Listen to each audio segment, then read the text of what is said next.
Hi, everybody. Thanks for joining us for Northern Ag TV. Of course, you can tell we're joined here by Montana Governor Greg Gianforte. And Greg, you've put on more miles than I think anyone in the state this year covering Montana. I'm curious for what you're hearing from producers. It's been a atypical year with the moisture, the market. So what are you hearing from producers? Well, there was some anxiety earlier this summer around precipitation, but boy, the clouds opened up in July. Some places we got too much rain. I was just out in Webo and Baker and Broadus this week, and the country looks good. I mean, it's green. I've never seen it like this in August. Well, and to have record calf prices kind of helps the optimism too. And I suppose some of these producers are thanking you for what you did on business equipment tax. Some of these guys are off that tax roll now because of it. Well, yeah, the moves we've made since I got into office took 5,000 small businesses off the business equipment tax roll entirely. About 40% of those were farms and ranches. This last legislative session, I tried to go further.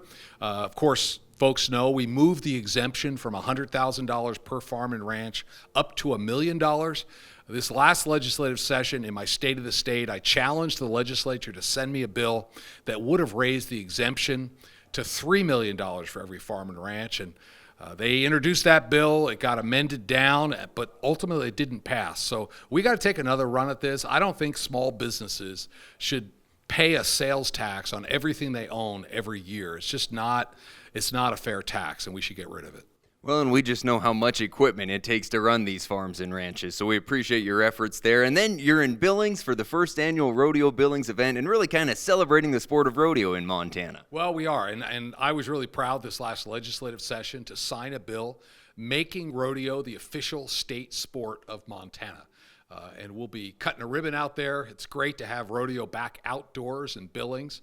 And we'll also be honoring Commissioner John Oslin for his work. And that rodeo grounds would not have happened without his leadership. So we remember him, and we just miss him. Well, so much of what we have in Yellowstone County is because of John. We appreciate that. I also want to touch on wildlife issues with you. We were at the Board of Livestock meeting this week, and of course, everyone's talking about coyotes and the terror they cause, but also this grizzly bear issue, trying to get them delisted, and then just hearing that the courts maybe want to pull wolves away from state management. So this is a challenge for everyone in Montana, but particularly our livestock producers. Well, I think we can manage the wildlife better here in Montana than bureaucrats 2,000 miles away in Washington, D.C. They have no idea. These judges are out of touch. They think they're the legislature. They need to stay in their lane. We're doing a fine job of managing wolves here in the state, taking input from all sides, basing it on science. Grizzly bears, they've been recovered for 15 years.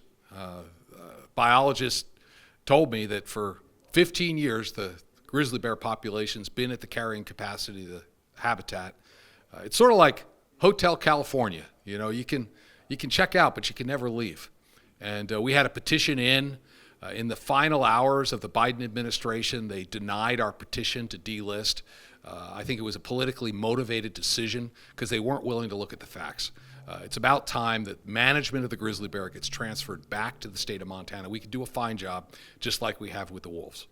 Well, Mr. Governor, appreciate what you're doing to travel the state and getting to talk to these producers on their home turf. It's great to see and great to have you see a lot of Montana. Well, it's good to be with you. Thank you so much.